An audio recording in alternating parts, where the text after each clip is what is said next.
Hoje a gente vai ver um pouco de teoria de máquina CC, né, operando como motores. Eu vou dar uma introdução aí para tentar nivelar um pouquinho o conhecimento de todo mundo. Tem uns que já fizeram conversão 2, outros não fizeram. Talvez tenha alguns que fizeram conversão 1, mas há mais tempo, né? Não sei. Então eu vou fazer uma introdução aí a todo o conteúdo. Então a aula de hoje vai ser um pouquinho extensa, onde a gente vai estar vendo alguns aspectos ali que regem, né, todo o princípio de conversão. E aí depois a gente entra em máquinas CC operando como motores, né? Para a semana que vem, né, se a gente der continuidade, a gente fazer simulações aí no Simulink para testar, né, esses conceitos aí.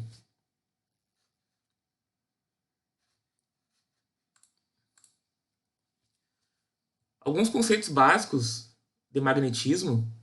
O ímã, né, o ímã aí para quem se recorda, né, ele ele tem um polo norte, um polo sul, né, bem definido,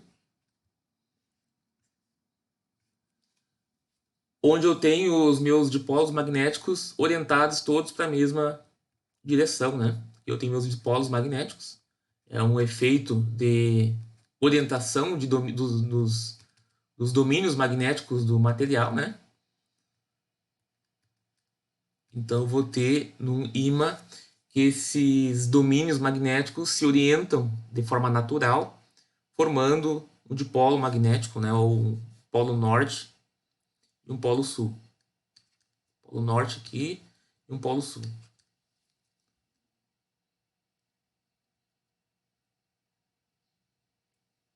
Professor, a universidade não tem licença.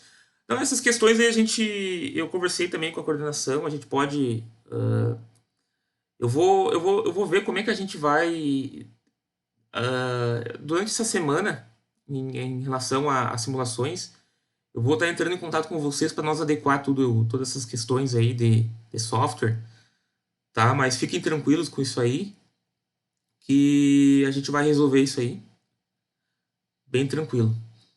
Já conversei com a coordenação em relação a isso também. Então, essa semana aí a gente alinha essas questões de MATLAB e Simulink. Vamos continuar aqui então. Indução magnética. Quando é colocado um ímã perto de uma barra de ferro macio não magnetizado, a barra de ferro torna-se imantada por indução. Polo norte do ímã induz polo sul na extremidade mais próxima da barra. Polo sul do ímã induz polo norte na extremidade mais próxima da barra. Então aqui a gente vai ter o nosso primeiro conceito de indução magnética, onde eu aproximo um ímã natural de um material ferromagnético, onde neste material ferromagnético ocorrerá um alinhamento dos domínios magnéticos. E esse alinhamento desses domínios faz com que neste material, que não é um ímã natural, forme-se um polo norte, um polo sul, e aqui um polo sul e um polo, e um polo norte. Sempre que eu botei L, hein? E um polo norte aqui.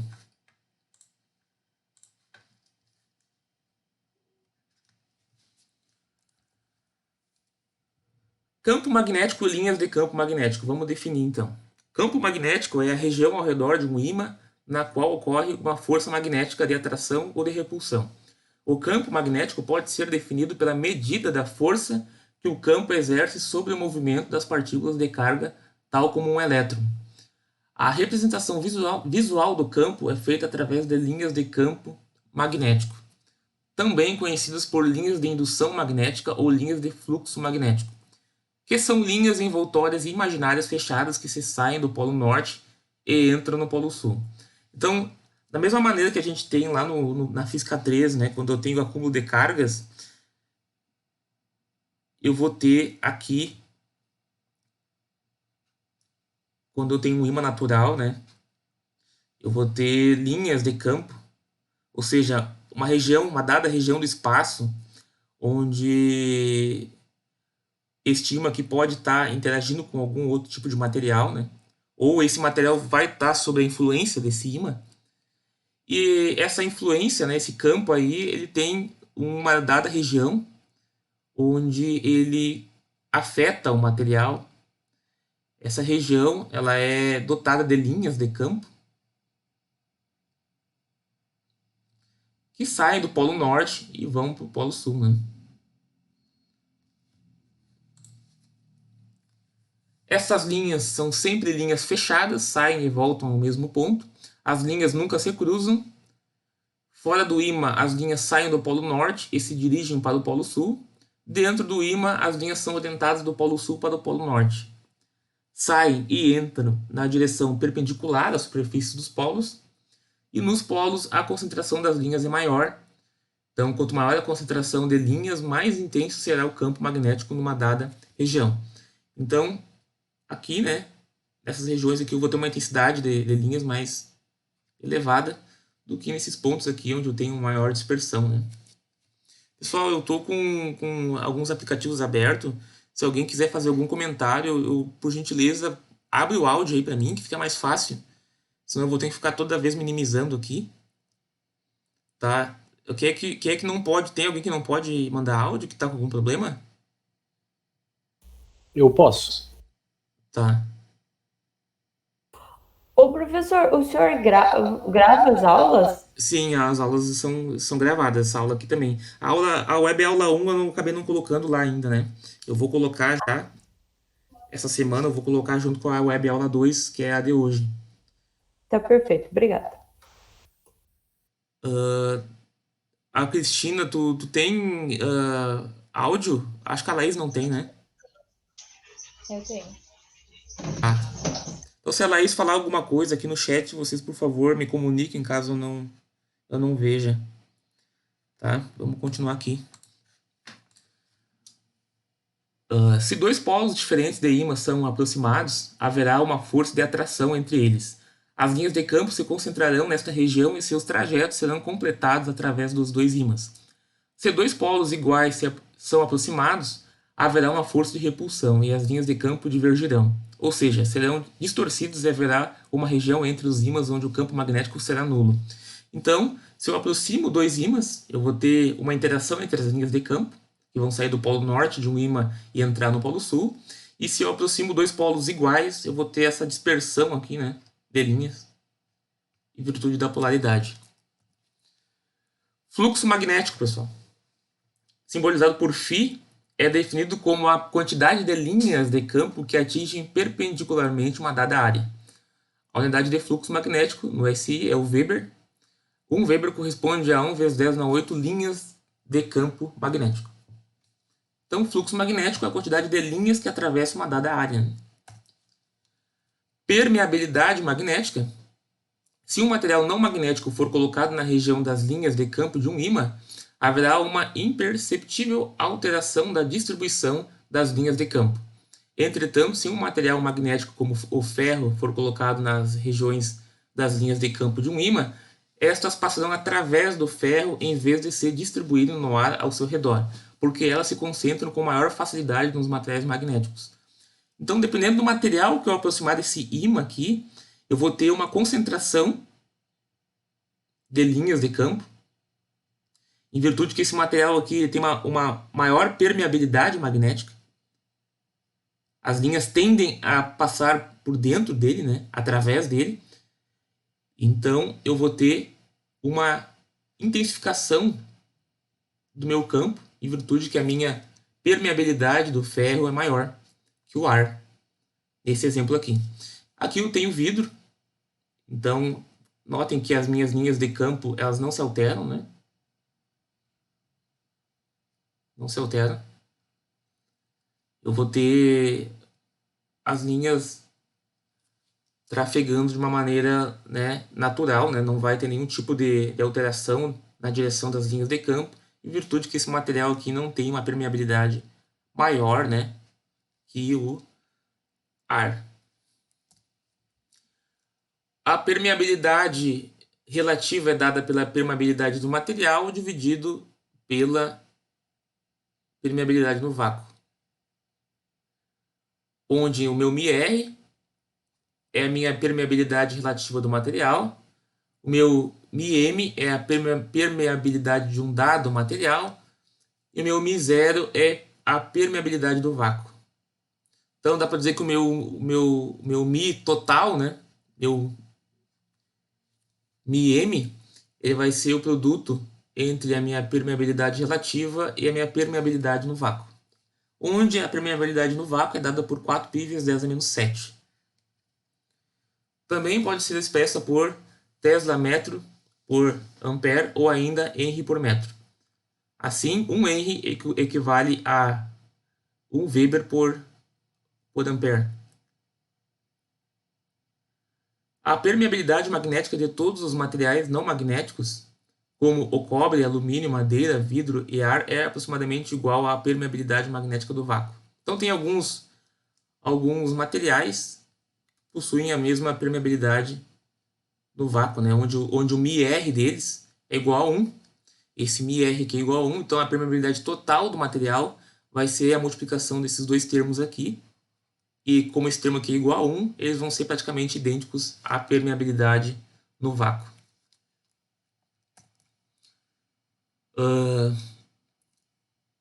Da parte das classificações dos materiais, eu trouxe aqui o que mais nos interessa, né? O material ferromagnético, onde há orientação abundante dos seus domínios magnéticos elementares, né? Ou seja, podem ser fortemente imantados quando da ação de um campo magnético externo. Possuem a permeabilidade relativa muito maior que 1, sendo fortemente atraídos por campos magnéticos em geral. Então, quando eu tenho um material ferromagnético próximo de um material, de um ímã aqui, né? Ou de algum material que esteja exercendo que possui um campo magnético, essas linhas aqui, esses domínios magnéticos aqui, que são nada mais que conjuntos, né? Conjuntos de átomos com orientação magnética para o mesmo sentido, onde quando não tem a presença de um ímã aqui, né, de um material que possui características magnéticas, esses domínios têm direções arbitrárias, né? Se eu somar todos esses domínios aqui, eu vou ter uma força magnética líquida igual a zero. Eu não vou ter magnetismo aí residual, em virtude que esses domínios aqui se encontram em direções aleatórias. No momento que eu tiver a aproximação de um ímã, eu vou ter que esses meus domínios magnéticos vão se direcionar todos para o mesmo lado, né? Dependendo da orientação espacial do ímã que se aproximou, eu vou ter que os meus domínios vão se alinhar nesse material aqui ferromagnético. E o magnetismo total líquido vai ser diferente de zero. Eu vou ter então que esse material ferromagnético vai se tornar um ímã, um material que tem um polo norte e um polo sul. Os materiais ferromagnéticos tendem a ficar com uma imantação residual ou remanescente. Então, na medida que eu afastar essa pedra aqui, né, esse material, esse ímã, essas orientações aqui não vão sair de imediato, né? Elas vão permanecer, né, caracterizando a minha imantação residual, até que se faça uma força contrária, né, que seja capaz de levar esses domínios novamente a sentidos arbitrários. Então, eles perdem as suas propriedades de orientação dos domínios magnéticos elementares quando submetidos a elevadas temperaturas, né? Se eu elevar a temperatura desse material aqui, eu vou ter a perda dessas propriedades magnéticas, né? Essa orientação dos domínios magnéticos. Vou perder essa orientação mútua aqui, né? No mesmo sentido, no momento que eu aumento a minha temperatura. Ou também, se esse material aqui sofrer alguma colisão, uma queda, também vai ocorrer a perda da orientação dos domínios magnéticos. Então, em cima desses princípios, a gente pode definir também o princípio da relutância mínima. Todo material ele vai tender, todo material que possui propriedades magnéticas, as linhas de campo desse material vai sempre tender um caminho de maior permeabilidade. Então aqui se eu tenho, por exemplo, uma geladeira, eu tenho um ímã, eu tenho, por exemplo, um adesivo que a gente cola na geladeira, né? Eu tenho aqui o meu adesivo. O adesivo ali, ele tem ali uma chapinha bem fina de, de material com propriedades que orientam os domínios magnéticos, né? Um ímã, ele tem praticamente um ímã ali artificial, não é um ímã natural, é um ímã artificial, onde eu tenho que esse ímã, né, ele vai ter linhas de campo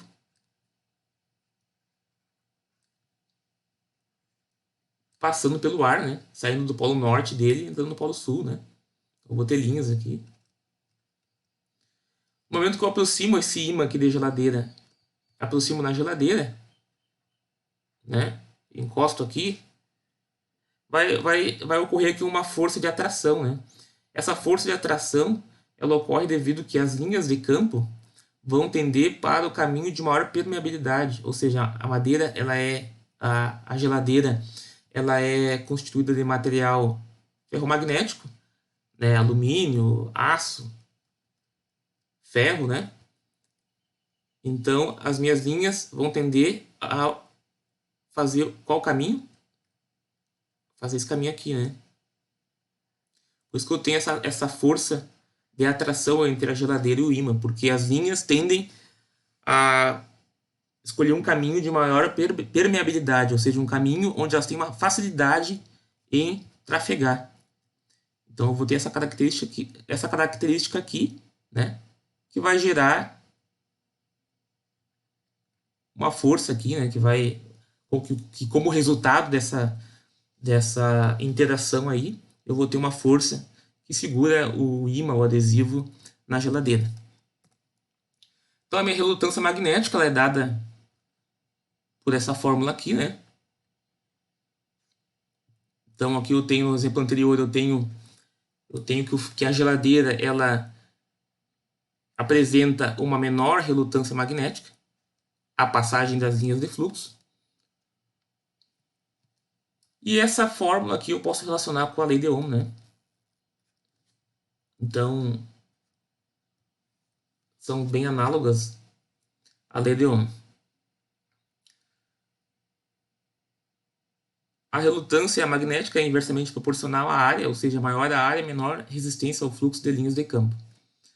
Né? Então, é uma fórmula bem análoga à fórmula da lei de Ohm.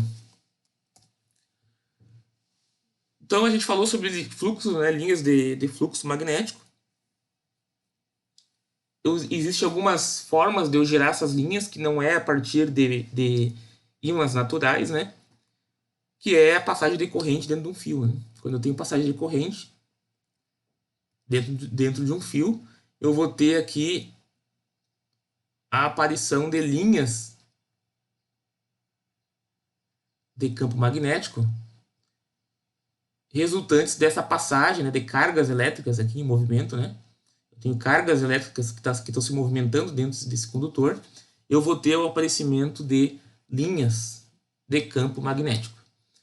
E quando a gente pega um fio e enrola esse fio, eu vou ter o quê? Eu vou ter a concatenação dessas linhas aqui dentro, né? Então, cada parcela de fio aqui vai estar gerando campo, né?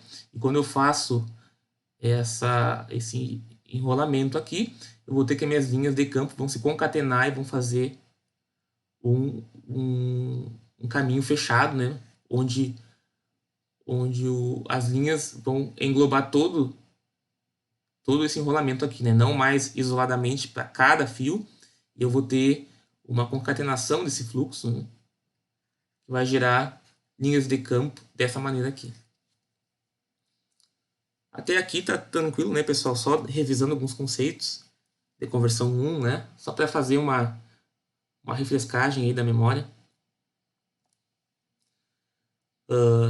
Esse efeito, né, começou lá em 1820, onde Hans Christian Ørsted, ele colocou uma bússola embaixo de um circuito elétrico, onde quando fechava esse circuito, ele percebeu que havia uma variação da posição da agulha, né? Então a agulha mudava de posição quando o circuito ficava fechado, né? Então, pela primeira vez, em 1820, houve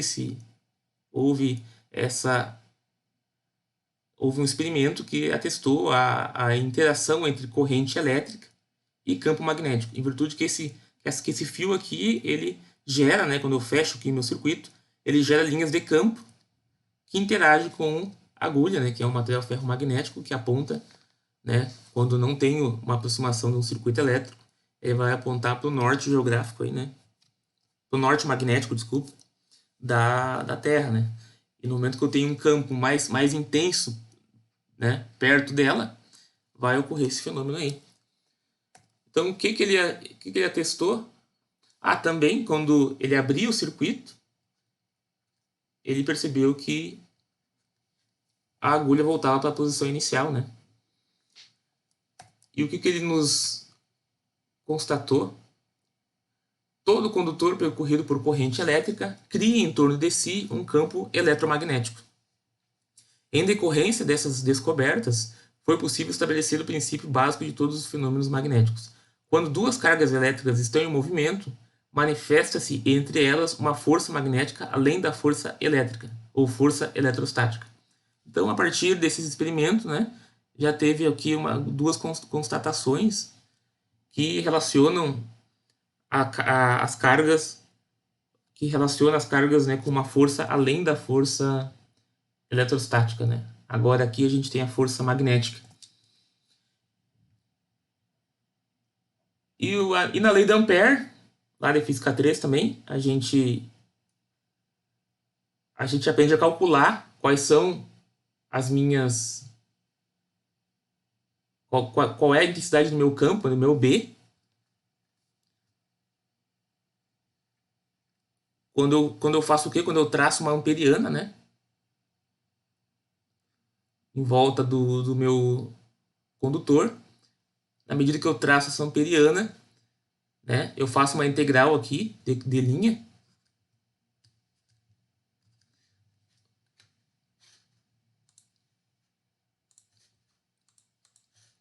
Faço uma integral de linha aqui. Que eu consigo relacionar o meu campo com a minha corrente, né? Eu digo que o meu campo multiplicado pelo meu dA, meu ds aqui, desculpa,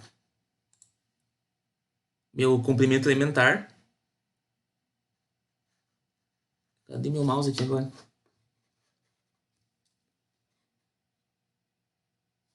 Perdi meu mouse agora. Aqui.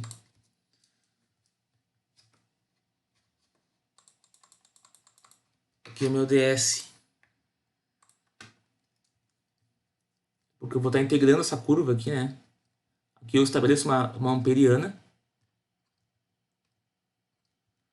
Eu vou ter aqui, então, meu ds aqui é um vetor, aqui também é um vetor. Vai ser igual a minha permeabilidade multiplicada pela minha corrente total envolvida. Né? Então, como a amperiana aqui ela tem comprimento 2πr, então, e o meu campo aqui, considerando que o meu campo é uniforme, eu vou ter que B vezes 2πr vai ser igual a minha permeabilidade multiplicado pela minha corrente total envolvida. Então, ele acha, né? A gente pode encontrar a nossa densidade de fluxo resolvendo essa equação aqui, que tem um termo aqui que é variável, né, que é a minha corrente. Então eu consigo encontrar qual que é o meu B se eu sei qual é a minha corrente total envolvida, né? Qual que é a corrente que passa nesse circuito aqui. Lembrando, né, que B é igual ao fluxo dividido pela área, né? É o total de fluxo que passa numa dada área. Então esse é meu B. Só revisando alguns conceitos aqui, tá, pessoal? Não quero me estender muito. Então, a lei de Ampère, ela estabelece, então, que esse B, que é um vetor, ele tem direção, sentido e módulo, né? A direção dele é tangente à linha da indução, sentido é regra da mão direita, né? Qual que é o sentido dessas linhas, e o módulo é calculado pela essa equação que a gente deduziu, né? Que vem daquela integral de linha lá, quando a gente traça uma amperiana. E eu posso conhecer o sentido do meu campo quando eu aplico a regra da mão direita, né?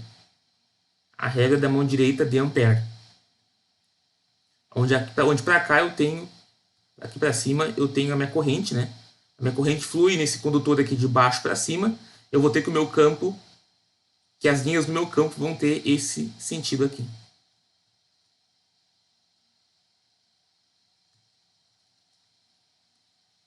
Então o campo é diretamente proporcional à corrente no condutor, enfraquecendo à medida que dele nos afastamos. Então quanto maior é o meu R, né? Esse R aqui é a distância do centro até a amperiana, até aqui a amperiana, meu R. Quanto maior é o R, menor vai ser o meu B. Aqui, como a gente pode aplicar, né?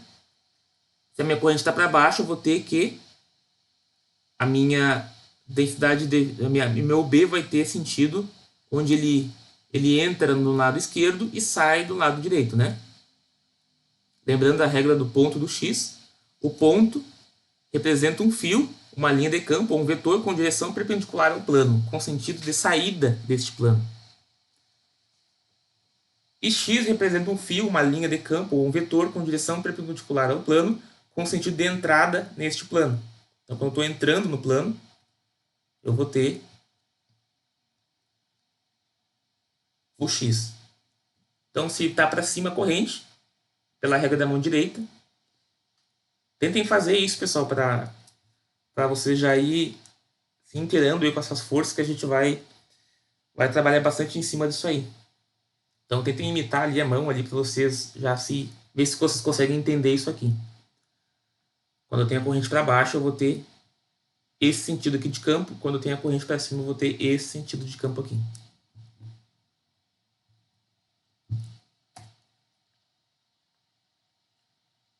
Então aqui eu tenho a minha intensidade de campo magnético, é uma medida também, né? Meu H. Ele é dado pelo meu B sobre a minha permeabilidade.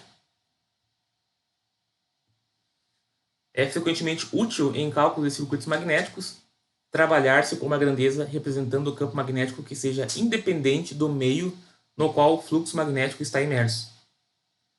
Isso é especialmente verdadeiro em situações tais como as que são encontradas nas máquinas elétricas, onde um fluxo comum penetra diversos materiais. Né? Então, essa grandeza aqui é bem interessante, porque eu consigo saber qual que é a minha intensidade de campo, independentemente da permeabilidade dos materiais que esse campo atravessa.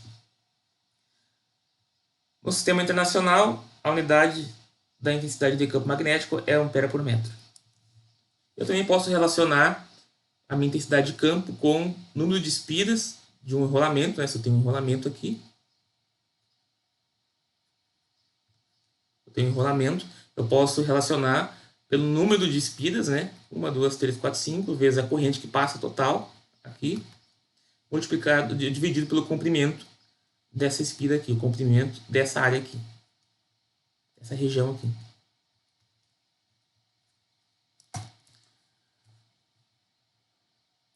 Eu posso relacionar a minha intensidade de campo com a minha força magnetomotriz, né?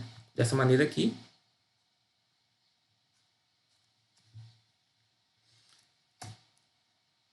Então, se eu quero calcular qual que é a minha intensidade de campo, sabendo que o meu N é igual a 40 espiras e I igual a 3 amperes, eu vou ter, né, H1 igual a N1, N, I dividido por L. Então, eu tenho o meu 40 vezes o meu 3, que é a minha corrente, dividido pelo meu comprimento em metros. Eu acho qual que é a minha intensidade de campo. Ampere espiras, né? Esse E aqui é ampere espira por metro.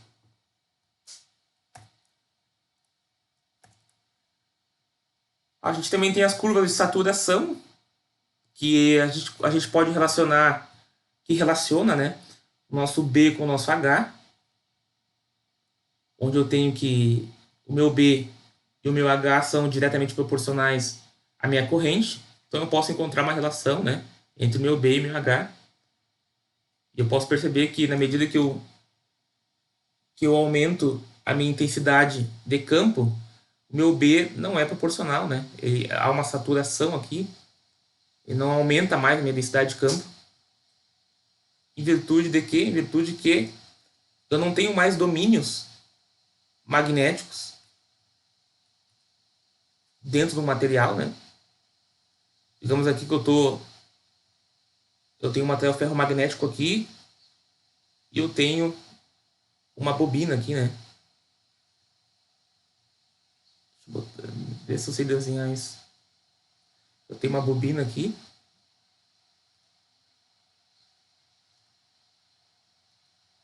O fio saindo aqui.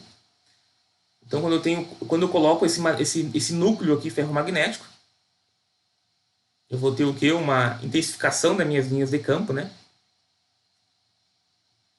Em virtude que eu vou estar alinhando os domínios desse material aqui, todos para a mesma região, para a mesma direção, desculpa. Eu vou ter um aumento da minha intensidade magnética. E também eu vou ter um aumento da minha densidade magnética. Até um certo ponto onde eu vou ter tantos domínios orientados que vai ocorrer uma saturação, né? Em virtude que eu não vou ter mais domínios para mim poder alinhar, ou seja, o material chegou no limite dele de orientação magnética. Ele vai ter nessa região aqui poucos átomos ainda que não estão orientados, poucos domínios magnéticos, né? Então eu tenho uma saturação, né? Não adianta eu aumentar mais a intensidade do meu campo magnético, porque eu não vou conseguir aumentar mais a minha densidade de campo magnético no material, né? Então aqui a gente tem tipo um comportamento da magnetização do ferro exposto a um campo magnético que pode ser controlado. Na prática, isso é feito quando colocamos o ferro no interior de um solenoide, no qual é possível variar a corrente elétrica. Então aqui eu estou vendo uma curva de magnetização, desmagnetização, né? Clássica, vocês viram em conversão 1, onde eu vou ter, através de uma tensão alternada aqui, um fluxo variado aqui, né? Esse fluxo variado vai gerar o quê? Ele vai gerar um caminho aqui, né? Vai gerar um fluxo que vai percorrer esse caminho aqui e vai imantar esse material aqui, né? Ele vai ficar magnetizado. Esses domínios aqui vão se orientar. No momento que eu cancelo aqui, que eu tiro essa corrente aqui, né? Que eu abro esse circuito aqui, eu vou ter um magnetismo residual, né? Eu vou ter que fazer que essa minha fonte aqui tenha valores negativos para que eu possa zerar esse magnetismo, levar para zero, né? De que maneira? Dessa maneira aqui. Se eu tenho, por exemplo, uma corrente máxima na minha fonte, eu vou magnetizar o meu material, né? Até um certo valor de saturação, né? Onde eu não tenho mais aumento do meu B proporcional ao aumento do meu H. Então, quando eu levo de novo esse sistema aqui para zero, né? Eu ainda fico com um magnetismo residual. Eu preciso gerar uma força contrária aqui até um certo ponto, né? Até esse ponto aqui, por exemplo, para mim poder ter a minha desmagnetização. Notem que eu vou ter uma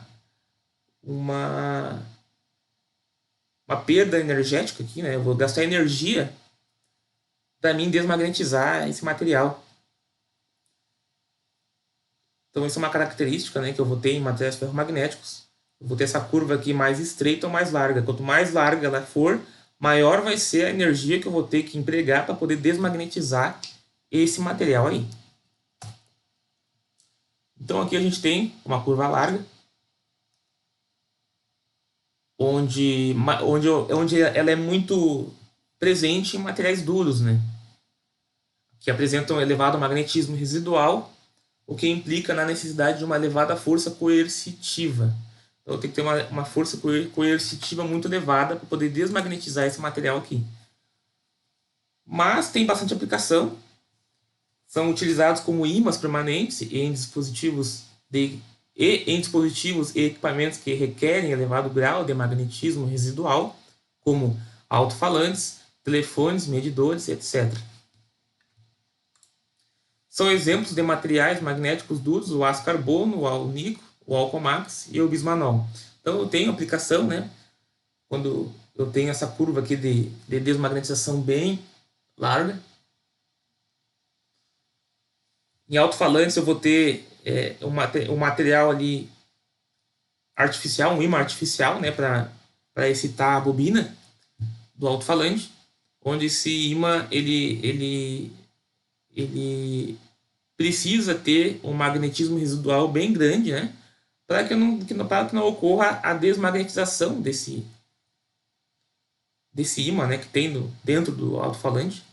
Então por isso que eu tenho que ter uma curva bem larga, né, para que propicie um ímã permanente, para que eu gere, que eu tenha o ímã permanente aqui, né, construído de maneira artificial, né, onde eu não desejo que haja uma desmagnetização tão fácil, né.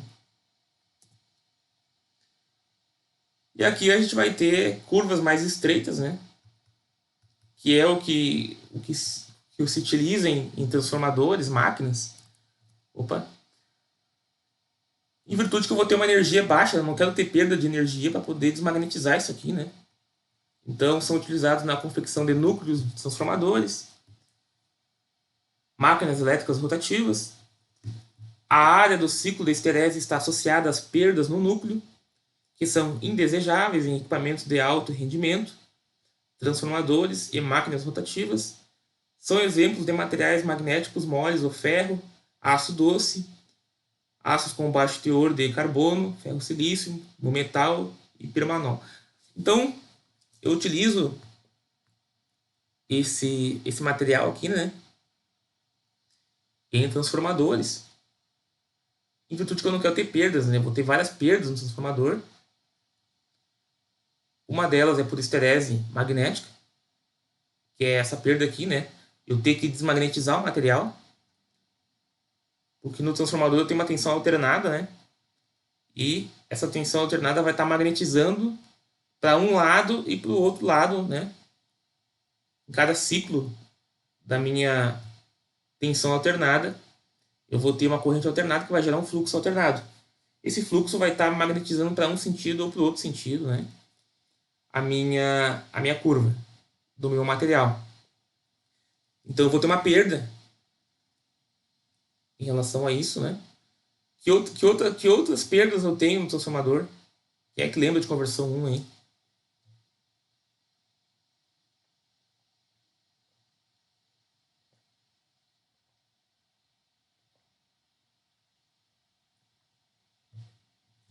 Tem a perda no cobre também.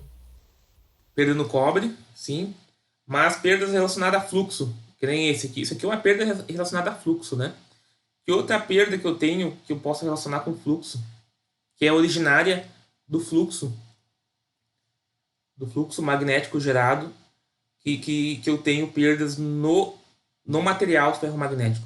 Essa perda ela ocorre no material ferromagnético, em virtude do fluxo também. Tem a corrente de magnetização ali, né, que tem as perdas, e a resistência de magnetização. É que tem aquele ramo, né, quando a gente vai fazer representar o tráfego transformador, tem aquele ramo. Aí tem um indutorzinho lá e um resistorzinho paralelo. Exato, eu vou ter a perda no cobre, né?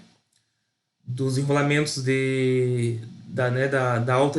Eu vou ter a perda da alta indutância, vou ter a perda da indutância mútua, né? Que vai elucidar esse efeito aqui, né? Esse efeito aqui ele fica representado através daquele circuito ali, daquelas perdas ali. E eu vou ter perdas também por corrente parasita, né? Correntes que circulam no interior do material em virtude do fluxo magnético. Eu vou ter um fluxo magnético variado. Esse fluxo magnético vai gerar perdas no núcleo do transformador, porque vai induzir correntes a circularem no núcleo do transformador.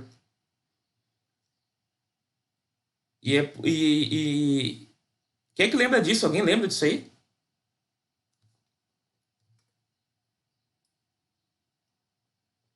Quem é que sabe por que eu tenho um transformador laminado?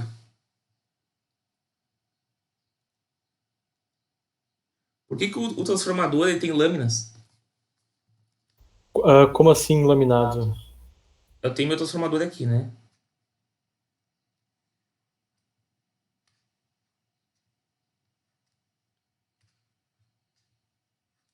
Eu botei aqui o meu primário. Eu vou desenhar assim mesmo. E o meu secundário. Aí eu tenho aqui para trás, né? Aqui, ele é um material, é um núcleo aqui, né? Ele tem uma seção transversal para trás aqui, né? Então ele é laminado, né? Ele é todo lâminas. Esse material aqui não é maciço. Ele tem lâminas aqui, né? Ah, sim, o professor falou, ele chegou a comentar sobre isso, mas eu não lembro exatamente por quê. Eu não sei se não tem a ver com a questão da corrente parasita, para tentar diminuir um pouco, mas eu Ó, não lembro. A Laís falou aí, ó, exatamente isso. Ó. Ele é laminado justamente para reduzir a corrente parasita, né? Para não ter indução de corrente parasita, porque eu tenho aqui um fluxo variado no tempo, né? Se esse fluxo está variando no tempo, vai gerar corrente aqui, né? Vai gerar corrente elétrica. Isso aqui é um material condutor, né? Mas eu não quero ter corrente aqui. Não quero ter corrente. Então o que eu faço? Eu lamino esse transformador, isolo todas essas chapas, né? E eu consigo minimizar esse efeito, né? Não consigo banir ele, mas dá pra reduzir bastante fazendo essa laminação aqui. Aí eu consigo reduzir essas perdas aí por correntes parasitas. Bem lembrado aí pela Laís Brum aí.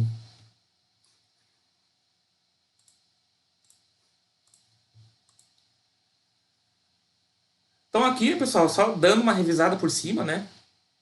A minha... Quando eu vario um fluxo magnético perto de uma região onde eu tenho uma bobina, né? Aqui eu tenho uma bobina. Aqui dentro aqui é uma bobina que está conectada nesses terminais. Né? O Faraday que foi o cara que escreveu esse efeito aqui, né? Quando eu tenho uma variação do meu campo, do meu fluxo magnético, eu tenho um ímã aqui que tem linhas de fluxo. Quando essas linhas variam no tempo, ela induz uma corrente elétrica aqui, uma tensão induzida nos terminais dessa bobina e vai ter uma corrente caso esses terminais estejam ligados, né? Estejam conectados aqui a algum circuito. Né? Eu tenho um circuito aqui com resistor. Eu vou ter uma corrente elétrica aqui originária dessa tensão induzida gerada pela variação do fluxo no tempo do ímã. Então, só para relembrar, né, alguns conceitos. A tensão induzida é dada por dφdt, né?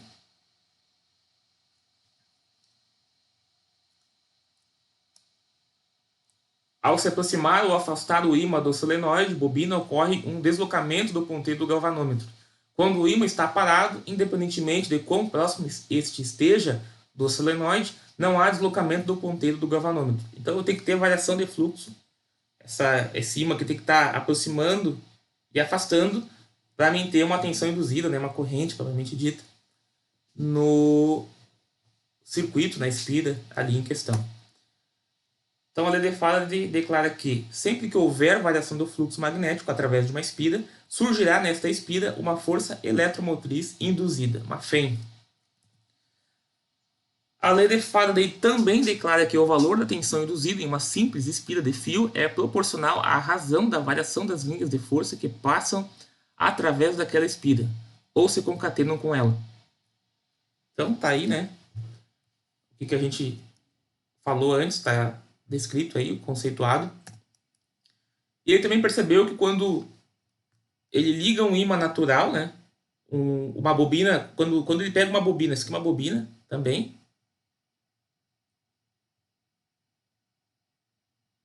Uma bobina aqui dentro, conectado a esses terminais aqui, que está próxima a esta outra bobina aqui, né? No momento que ele fecha esse circuito aqui, tem uma bateria. Então esse circuito que vai circular uma corrente por aqui, né? Qual é que vai ser o caminho? esse caminho aqui, vai fechar aqui, vai vir para cá, vai passar nessa bobina aqui pequena, vai vir para cá, né? Esse aqui é o meu circuito. Quando ele liga esse circuito aqui, vai gerar também uma tensão induzida. Mas que para mim ter essa tensão induzida constante, esse circuito aqui tem que abrir e fechar, né? Para que o campo aqui apareça e desapareça no tempo. Então eu vou ter uma variação de fluxo e eu vou ter uma tensão induzida também. E a lei de Lenz, ela dá esse sinal aqui, né? Esse sinal aqui diz o quê? O sentido da corrente elétrica induzida é tal que seus efeitos tendem sempre a se opor à variação de fluxo que lhe deu origem. Sempre que houver variação de fluxo magnético através de um circuito, surgirá neste uma força eletromotriz induzida. Se o circuito for fechado, circulará uma corrente induzida cujo sentido será tal que tenderá a se opor às variações do fluxo que lhe deu origem. Então eu tenho um ímã que está se aproximando e afastando desse eletroímã aqui, né? desse enrolamento. Ele vai gerar uma tensão induzida.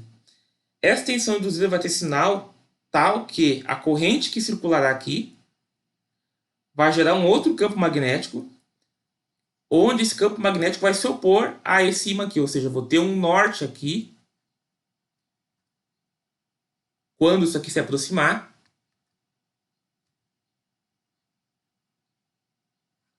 e um sul aqui quando isso aqui se afastar. Então, essa variação, né, essa oposição é dada por esse sinal aqui pela lei de Lenz.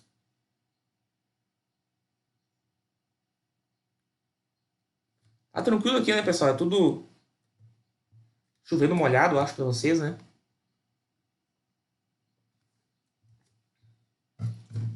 Só para relembrar isso aí, porque a gente vai estar trabalhando com isso aí direto, né? E a regra de Fleming, então, né, o sentido da força pode ser convenientemente recordado e determinado por meio da regra da mão esquerda, de Fleming. O campo criado pela passagem da corrente interage com o campo no qual o condutor está imerso, surgindo uma força de atração acima e de repulsão abaixo do condutor. Então aqui eu vou ter a minha regra de Fleming, onde eu tenho para motor. Aqui deixar bem claro, né, pessoal? Quando eu estou falando de motor, a regra de Fleming é a regra da mão esquerda. Eu uso a mão esquerda para mim representar minha força quando eu tenho motor. Então aqui eu vou ter linhas de fluxo, né? Eu vou ter linhas de fluxo aqui. Saindo do norte para o sul, né? Sempre sai do norte, vai para o sul. E como é que eu posso descobrir para onde eu vou ter uma força? Através da regra da mão esquerda de Fleming. Eu vou direcionar o meu dedo médio no sentido da corrente. A minha corrente está para cima, né? Aqui, né? Aqui está a minha corrente. Está para lá. Então eu vou direcionar o meu dedo médio para lá.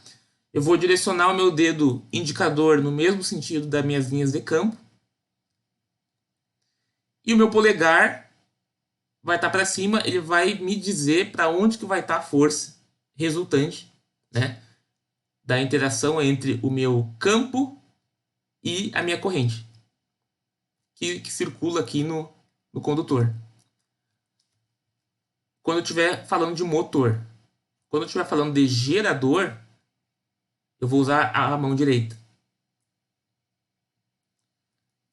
A mesma coisa se aplica. A minha corrente vai estar para cá agora, né? Nesse caso aqui, a minha corrente está para cá.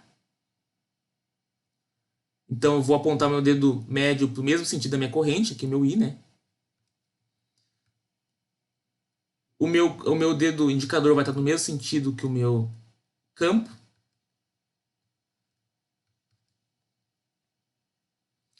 E o meu polegar vai estar para cima, né? Que vai mostrar para onde vai estar minha força, né? Para onde vai estar meu movimento. Eu vou ter minha força para cá. Tá tranquilo, pessoal? Deu para entender?